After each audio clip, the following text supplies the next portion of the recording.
Sometimes we think that that applies to our business life. Like, well, if I'm being nice with money, I'm being fair, it'll all work out. I'm doing free stuff for them. They'll just give me their money at the end. And that is not how it works. At all. And I sometimes tell people, because one of my friends was doing something and she was doing her pitch. And she was like, yeah, but I'm not going to go through all of this stuff. I'm going to just go through 2 or 3 because like they should know. And I was like, do your audience the justice of selling to them all out all the time. Yes. Like, care enough about them to go through your entire pitch, go slowly, answer questions, connect. Don't phone it in because they should know. That's not fair. Like, if you believe you have what they need, then be integral with the way that you sell to them. Go all out. Do great. Because money does not play fair. It goes to bad people. It goes to good people. It's not judging who it goes to in that way. And so we need to do what it takes. So you also talked about it being different types of talks that people are doing, right? So when people are speaking to sell or speaking to market, are there any differences that you see or anything they should lean into more than other times?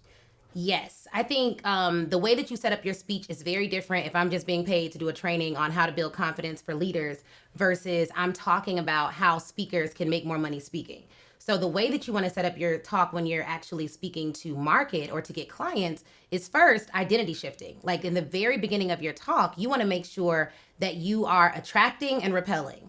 Like this is who you are, this is who you are not, and then tell your story of how you were when you were not the person you are now. And so really letting them know, like, look, I used to be, like we talked about the 3 personality types at our event, our most recent event.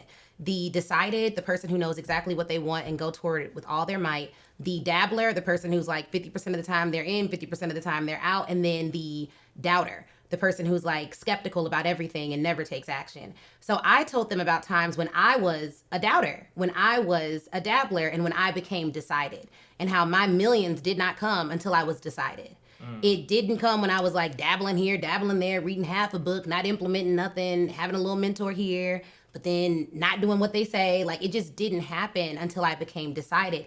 But me kind of putting myself down in that way was helpful because they were like, oh, okay, she wasn't always like this, which means if they're in the audience and they're a doubter, they aren't making the right decisions. They can choose to become decided because they'll see you as like a queen or a king when you're on that stage, but they need to know, no, I used to be on food stamps. It didn't work out for me. My first job, I wasn't making no money. I've had so many other businesses, all of which failed.